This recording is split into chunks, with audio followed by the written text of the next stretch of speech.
morning, everybody. It is so uplifting to see so many people having come out this morning for what we think is a hugely important announcement. I want to acknowledge all of you, but I especially want to acknowledge our at-large council member who's come out to join us, David Grasso. David, thank you very much for being here to be a part of this. And the executive director of the Public Charter School Board, Scott Pearson. Thank you so much, Scott, for being here as well. That bespeaks, I think, the importance that's being associated with this event. I think everybody knows that we have worked hard on early childhood education, which this is not about, of course, but we've worked hard on early childhood education. In fact, we now have probably some of the largest percentages of our children enrolled than anywhere in the nation. We have 80% of our 3-year-olds that are now go to school all day, every day, and we have 94% of our 4-year-olds that go to school all day, every day. And I think everybody knows the emphasis that we've placed on K through 12 programs as well in our public charter schools as well as our traditional public schools, and working to try to upgrade the outcomes for our young people. We'll be announcing later, just in a days or weeks, the enrollment outcomes, and they're very exciting where we are at this point. I think you will see that from the perspective of enrollment, this is the largest enrollment we've had since the 1970s in the District of Columbia Public Schools, meaning all of them put together in the aggregate. But I think we also know there's a lot more to be done. And we've tried to start to put together a system. In fact, I think we've made a lot of progress to be able to address that. There's going to be a report that will be released in a matter of days that will demonstrate, will come out of OSSE, the Office of the State Superintendent for Education, that will demonstrate that our best data indicate that we have somewhere around 7,500 young people ages 16 to 24 who live in the District of Columbia and are euphemistically described as educationally disengaged. Does everybody know what educationally disengaged? We are a society of euphemisms, aren't we? It means that they dropped out, y'all. We all understand that term, but we have to find a nicer way of saying things, and we do that in so many instances, like food insecurity. Anybody here have food insecurity? Yeah, food insecurity means you're hungry, okay? It means you haven't eaten. We can find a way to state anything. It means they've dropped out before they've gotten their high school diploma. And unfortunately, we know what happens to so many of them in the aftermath of that. You know, when you look at the data, also, we have, those who who've left without getting a high school diploma earn about $10,000 less a year than the typical high school graduate, and $36,000 less a year than someone who actually has earned a bachelor's degree, which is, just in concrete terms, is quite pronounced. The reality is also that we wind up spending, society does, governments do, spend almost $300,000 more on young people who drop out of school as a result of the challenges that they experience in the aftermath of that. And I think we know, too, that the unemployment rate among those young people is huge because they often are really unqualified for the jobs that they would like to have because they don't have the educational qualifications and oftentimes, frankly, don't have the work ethic either.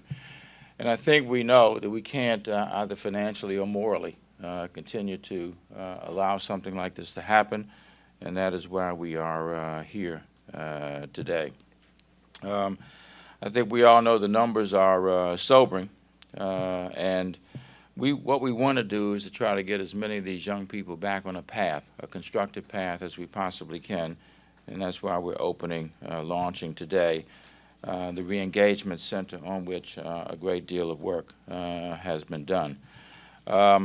You will hear more about exactly what the Re-Engagement Center will do, but it's committed to at least 4 things. One, helping young people to identify constructive goals, to be able to get themselves back on a constructive path.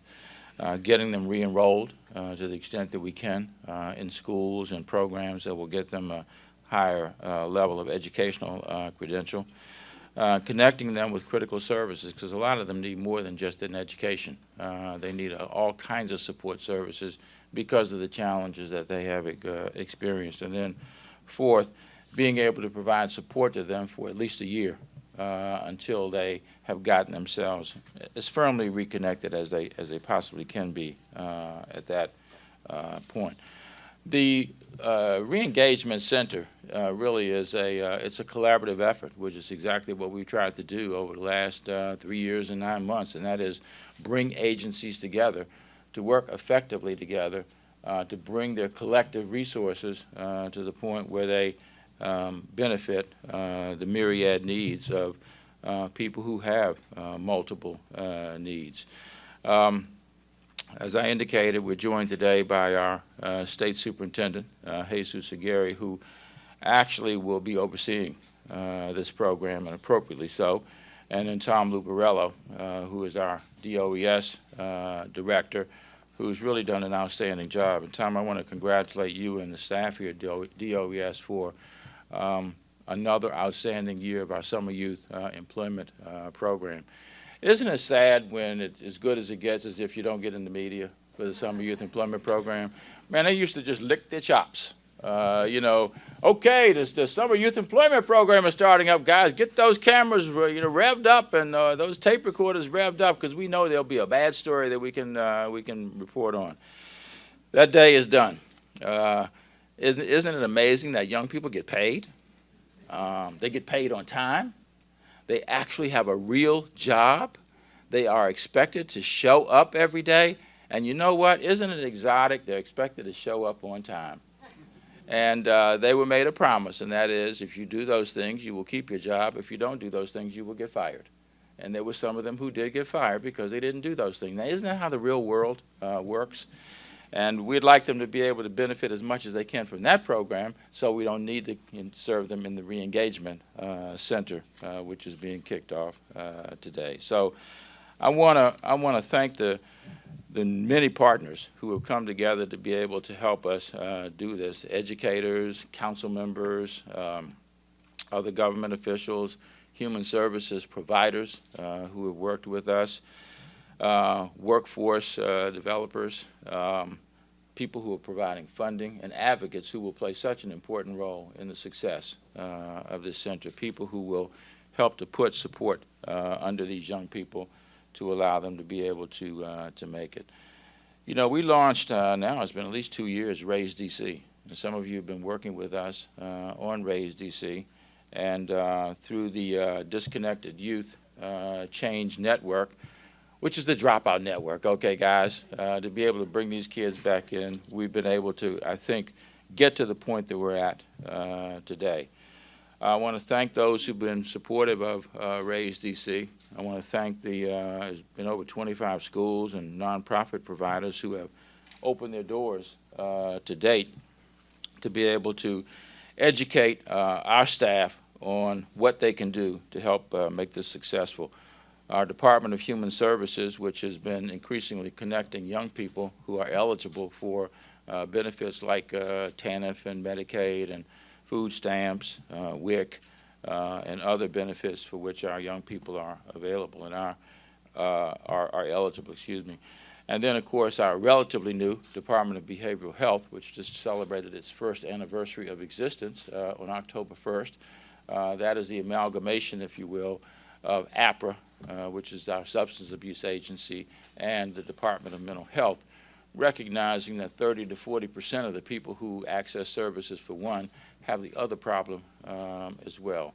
So this is really a great day. It's a nice coming together of organizations that recognize this problem has been around for a while, and I'm not sure the government has ever done enough. Some of you in here know I used to work for an agency that dealt with disconnected youth. We didn't call them disconnected youth in those days, educationally disengaged, or whatever euphemism you want to use. They were young people who had dropped out.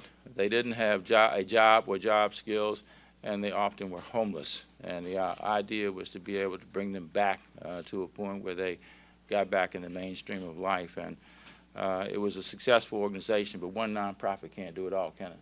That's why it's so uplifting to see how many people are here today. So with that having been said, I want to now introduce, I guess present, I think everybody in this room knows who you are, Jesus, our superintendent of the Office of the State Superintendent for Education.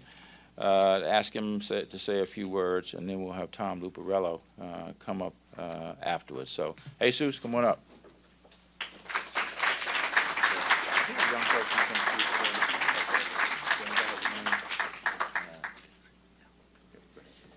Well, good morning. Thank you, Mr. Mayor. It's exciting to see so many people here. The numbers are exciting, but also the diversity of the folks in this room is really exciting. We've got some young folks here who are going to benefit from the center, and I want to certainly appreciate them for being here. You'll hear from at least one of them later on today. It's nice to see, in addition to our government partners, I know DOES and staff are here. It's great. We've been working closely together. Also want to, of course, thank Councilmember Grasso for coming out today. His work on the Education Committee has been great and been really supportive of OSSE's efforts. I also, of course, want to thank Scott Pearson of the Public Charter School Board Executive Director. Thanks to him and the work with Kaya Henderson and the DME and with the mayor, we really have an incredible collaboration going with the two sectors, so we're excited to see that. One person that hasn't yet been introduced, but I think she'll have a chance to speak. She's probably running around making sure everything's ready, but Jacente Brown, where is she? There she is. Okay, right in front of me. Jacente Brown is the director.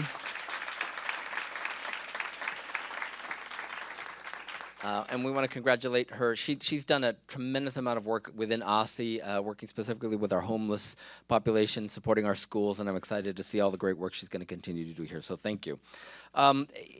It's really exciting to be here, as the mayor said, and the mayor talked a lot about some of the reasons for why we need a re-engagement center and why we need a re-engagement function to work. All of the things that are just harder if you're not able to benefit from the educational outcomes that we're striving to do.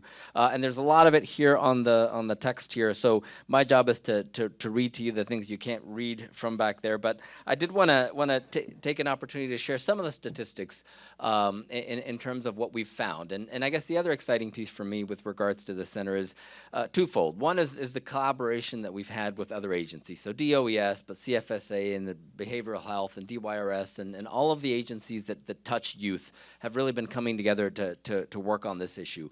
And one of the ways we've come together is on the data. And we're in a really exciting place in DC with regards to data and the amount of data we're able to collect on our young folks. Like, we have a small enough population here that we know where our kids are, and we know when they're not with us, and we know sort of who touches them. So the data is an exciting piece for us. The report that the mayor alluded to is really exciting for me in that it's a report that isn't one that we have to do. Often we do reports because they're mandated by the council or the mayor asks us to do reports. But this is a report that we as an agency feel is critical to get the information out, to get the messages out for our community. So all of the information in this report really comes from this collaboration. It comes from the data that we've collected. I know I see a couple of our data folks here who did a lot of work on the report, and I want to thank you for that. And we'll, as the mayor said, we'll get this out in the coming days, and a lot of the information you see here. But let me share a little bit with you on some of the things that we found. The mayor said we found that there's roughly 7,500 disconnected youth in the district, and these are the kids for which we have data in SLED. So from 2006, the school year 2006 and 7 to 12 and 13, these are kids that at some point were touched by either a charter school or DCPS, and so they truly are disengaged and in this short window of time. So that's a pretty significant number of kids. It represents about 13.5% of our students who were at some point in the system who are now not in the system. So obviously it's a pretty significant scope of work we have to do. We've got lots of information about where our young folks live. Over 40% of them live in Ward 7 and 8. That's why it's critical, and we're really grateful to DOES for letting us have the center here, because it's a very convenient place for a lot of our kids who are disengaged. 94% of our youth are 18 years or older who are now disengaged of that 7,500.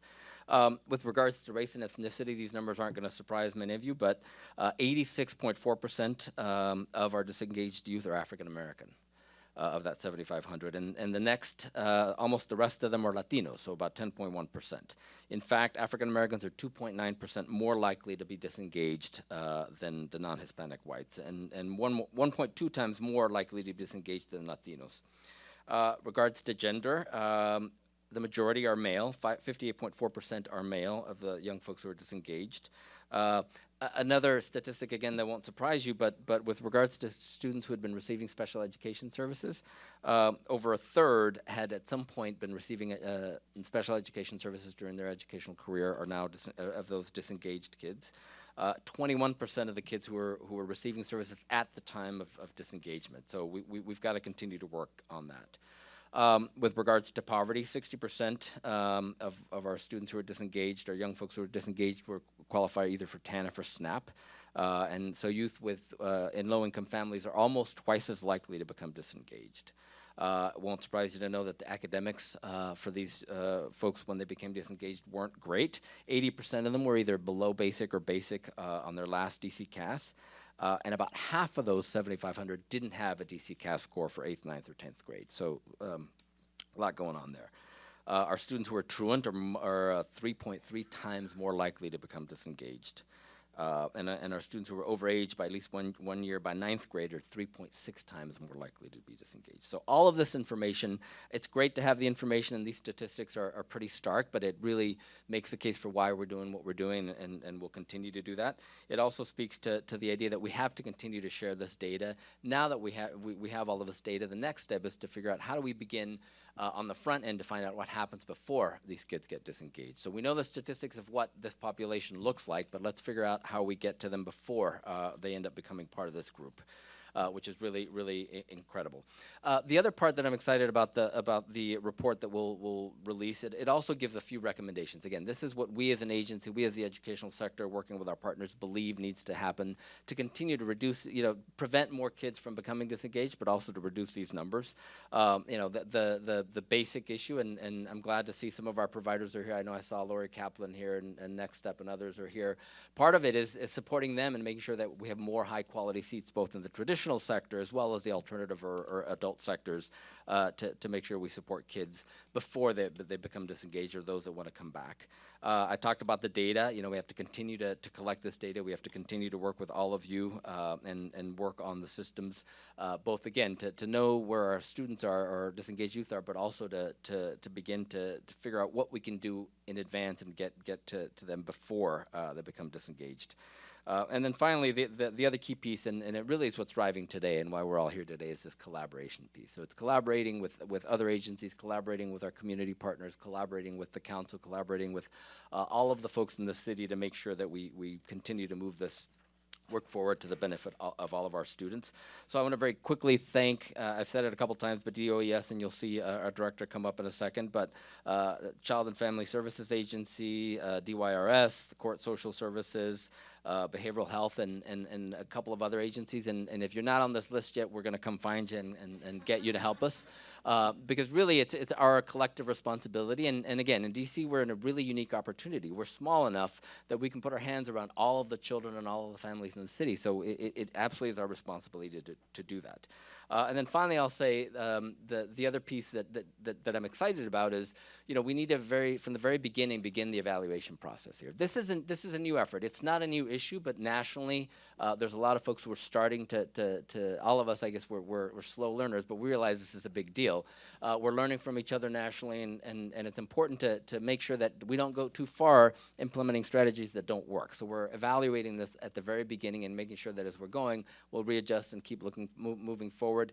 Continue to work with other agencies across the country that are addressing these same issues and learning from them. So all of that is what's driving what we're doing today, and we're really thrilled to be here. And really, it's because This is an incredibly critical work that we need to do, and not doing this is just not an option. So we see the center as really the first step to bring back some of these young folks, and really being able to make sure that they have a positive life outcome. So I want to again thank you all for being here. I want to thank the mayor for his vision on this. As the mayor said, we do a lot of work on the early childhood stuff. We're doing a lot of work on the K-12 stuff. We want to make sure that we capture everybody in the entire population to make sure that everybody has the opportunity for these life outcomes. So again, thank you for coming.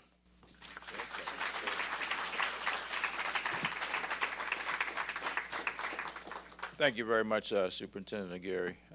Everybody knows what the SNAP program is, right? The Supplemental Nutrition Assistance Program. It's food stamps, ladies and gentlemen. Food stamps just doesn't sound dignified enough, so it's now SNAP. And I'm sure that the day will come when everything we used to call it something and understood what it was, we will figure out a more dignified way to say it, and half the population won't know what the heck we're talking about, but that's okay. Anyway, please welcome our DOES director, and DOES, as you've heard, is hosting the Re-Engagement Center here, which makes perfect sense because they have such an important role to play. Tom Luparello. Tom.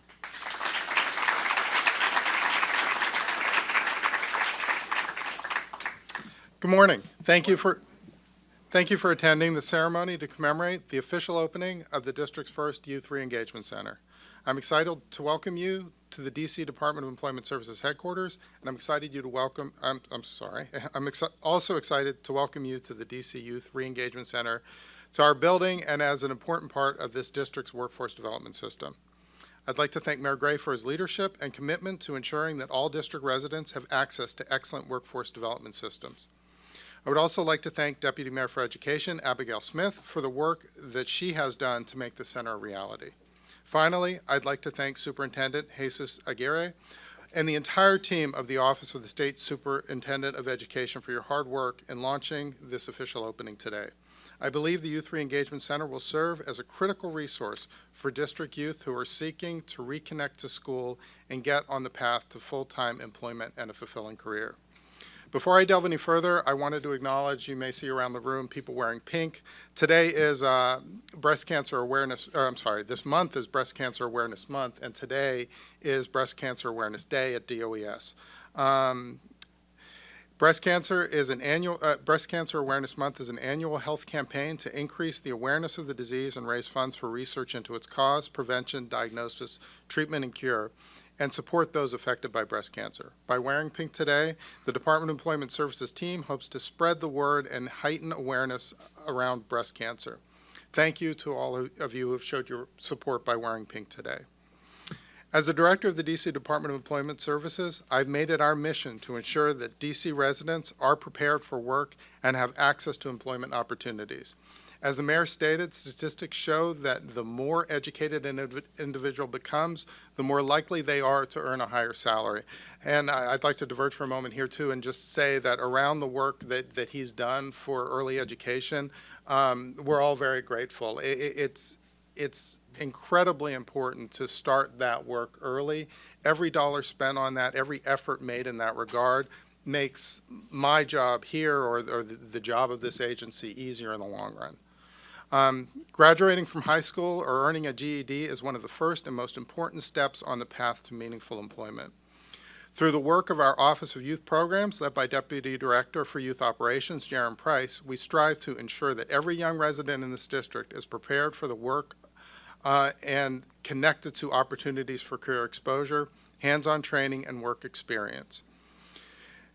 At DOES, we recognize that each customer we serve may have a spectrum of needs and barriers that may prevent them from reaching their career and educational potential. This recognition is also echoed by the Workforce Investment and Opportunity Act that was signed recently by President Barack Obama on July 22, 2014, and which requires all 50 states and the District of Columbia to increase interagency collaboration. Specifically, the law highlights the importance of ensuring a workforce and education system that is connected, coordinated, streamlined, and intentional in its reach to support the education and workforce needs of American job seekers. It's work that we've known all along needed to be done, and it's great to have the framework now to support that work as we go forward. The DC Youth Re-Engagement Center is a shining example of this kind of coordination of action.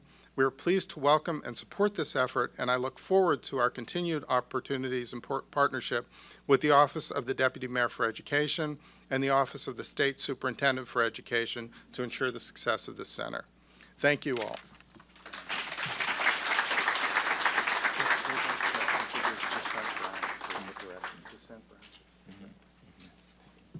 Thank you very much, Tom. You know, I want to mention one other thing that Tom and the staff here have been working on.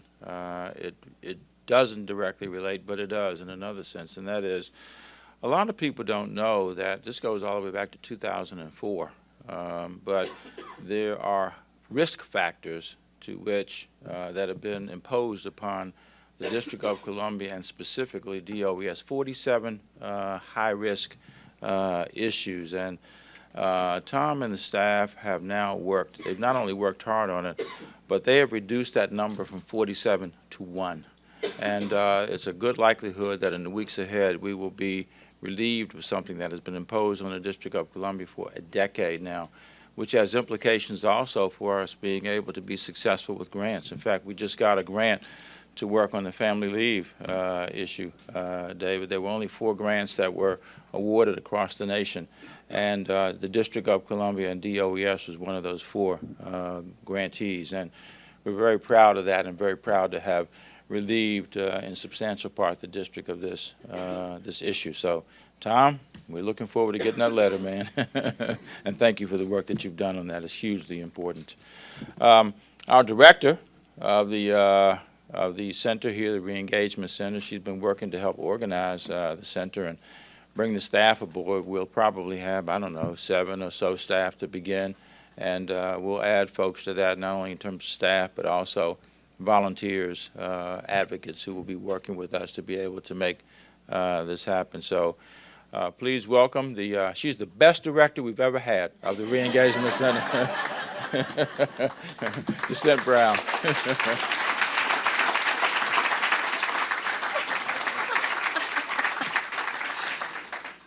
Wow, who could beat that introduction? Once again, welcome everyone. My name is Jacinth Brown. I am the best director of the Youth Re-Engagement Center here at DC, so far. We just want to say again, thank you so much for coming. Thank you to all of our community partners. Thank you so much to the Department of Employment Services, from the top at Tom all the way down to those that we work with on a daily basis. Our building management team for helping those last-minute hangings, thank you very much.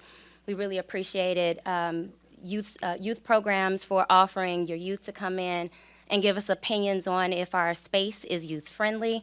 We really, really appreciate the true collaboration that you all have shown to the Office of the State Superintendent of Education. I'm not going to be before you long because, of course, everyone took all my great talking points this morning, so I'm not going to reiterate those, but I do want to just say that it's important for you all to understand that we're targeting those youth ages 16 to 24 who have not received a high school diploma or GED. We're going to be working with those youth to remove all barriers, and we know those barriers: housing, childcare, transportation, and of course the largest barrier, employment, which is why we're housed here at DOES. And we're going to be with them for 1 year solid, holding their hands, encouraging them, telling them you can make it, you can do it, until they receive that credential. We want this to be a place for young people to come and say, hey, I didn't have anything else to do today. I'm not in class, I'm not at work, but I don't want to hang out on the street. Come hang here at the rec, is what we call it. Oh yeah, if you don't know, this is the rec. Come hang at the rec. We'll sit down, we'll engage you. There's some great educational programs on our computers that are fun for young people. Or if you just want to sit and talk, come hang out with us. So you'll get a chance to see that it's a very warm environment, and we want them to feel safe here. It's also important that it's at this particular location because we've learned that this is a neutral territory for the TERFs or the gangs or whatever they're called nowadays. This is a pretty neutral territory. And even that aspect of this location is important. We want young people to feel like they don't have to fight, when they come here. They're in a nice, safe environment. So once again, I just wanted to say some very quick acknowledgments. First and foremost, to the wonderful staff of the Reengagement Center. Ms. Dana Simpson, our Reengagement Specialist. You stand up for me, please. Isaac Hammond Paul, our Strategic Planning Officer, which today is his first day. He's the best strategic planning officer we've ever had. This is his best day. This is his best day yet.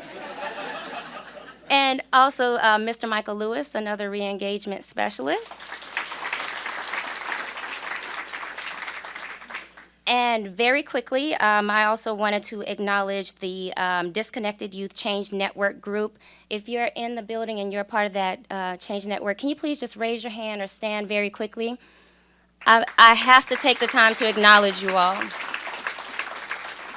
These are the leaders who paved the way to make this come into fruition. They're the ones that we're going to depend on when it comes down to understanding our clients that are coming through. They're the ones that's going to guide us and say, no, these are the strategies that work. We're deeply going to depend on you all, and we thank you for paving the way for this to even become a reality. I also want to thank Celine Faharin from the Deputy Mayor of Education's office. I want to thank Antoinette Mitchell, our Assistant Superintendent. Mr. Kylan Boardman-Schroyer, our Deputy Assistant Superintendent, and all of our education partners, and especially those that has come to support us from the Office of the State Superintendent of Education. Without you all, and have been beside me for the last 8 years, I truly, truly appreciate all your dedication, all of your help. You mean the world to me. We're still colleagues. We're still under OSSE, and I just want to say thank you. Thank you again for your leadership, Jesus. We really appreciate it. And that being said, I believe I'm supposed to turn it back over to the mayor to introduce our featured speaker.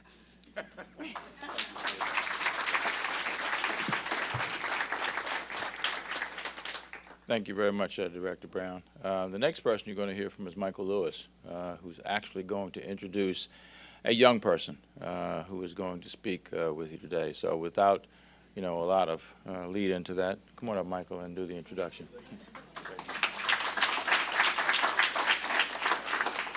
Good morning, everybody. I don't know if you're as excited as I am today, but usually when someone stands in my position, they take time to speak about the past accolades and accomplishments of the person who they're introducing, informing the audience of why they should care or even listen. Well, just as unconventional as our mission at the Reengagement Center, my introduction will also be different. A wise man said that the difference between a successful person and all others is not a lack of strength nor of knowledge, but rather a lack of will. Mr. Douglas came into the Reengagement Center looking for assistance just 1 month ago, as we were actually unpacking for the first day. And though we had yet to open our doors, we saw the need and demand from the community for this Reengagement Center. From that moment on, we have had the opportunity to be a part of Mr. Douglas's success story. No matter the origin, as of today, with his hard work and dedication, he has decided that he will be gainfully employed with not one but 2 unsubsidized jobs. That he will be walking into school on the 3rd as a fully enrolled student, and that's locked. And that he will,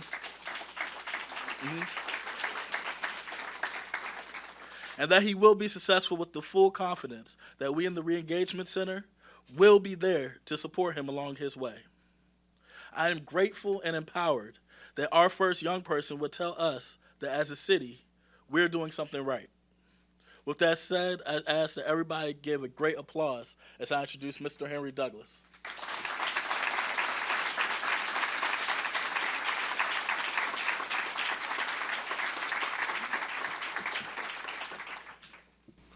Good morning. My name is Henry Douglas, and I would like to take the time to thank the Reengagement Center for making me a better person and saving my life. Just a month ago, you would find me walking around unhappy because I had dreams of becoming a dancer but was not financially stable and was forced to move back to D.C. Shortly after arriving to DC, I found myself falling into a deeper hole I did not know how to get myself out of. I was 19, no job, no money, and no home. Every day I would walk around the street trying to find a way to support myself until one day I woke up with a thought. If I want to go back to California and pursue my dancing career, I would need to make a plan. Most importantly, I would need to have education to support myself. I knew I needed a job with this new plan, so I asked my sister for help. And she told me about the Department of Employment Services and some of their programs that they offer. I met with Ms. White, but unfortunately I did not fit into any program, but she referred me to Mr. Michael Lewis at the Re-Engagement Center. So I made an appointment to see him immediately, even though it was on my 20th birthday.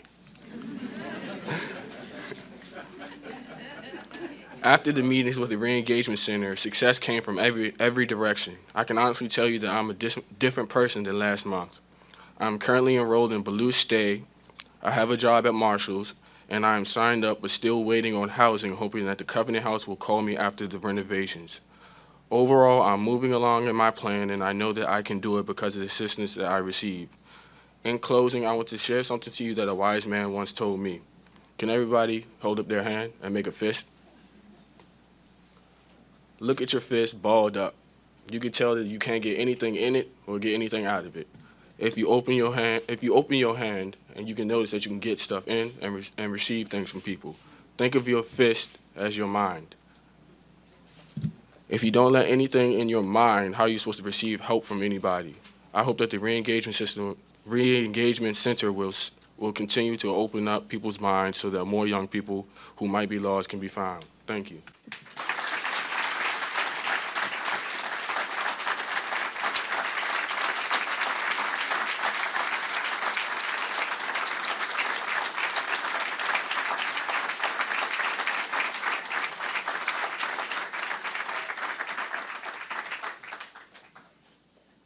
I'm not sure a lot of words are necessary after that.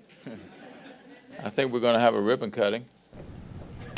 Okay, we're not going to do numbers, okay? You know what we're going to do?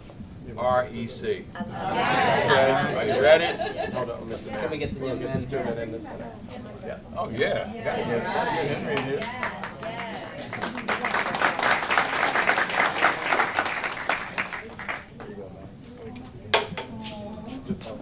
Hold on.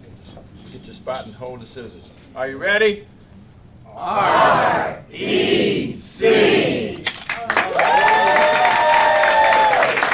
gentlemen. Let's do a group chat. All right. Thank you all for coming. Now we're going to go on our official tour and the grand opening of the Re-Engagement Center, which I will gladly escort our esteemed mayor and staff. Come on, let's go. Please join us after as well, so they can put up next time. We got food like that every day with it. So we actually do keep food here. We keep snacks here.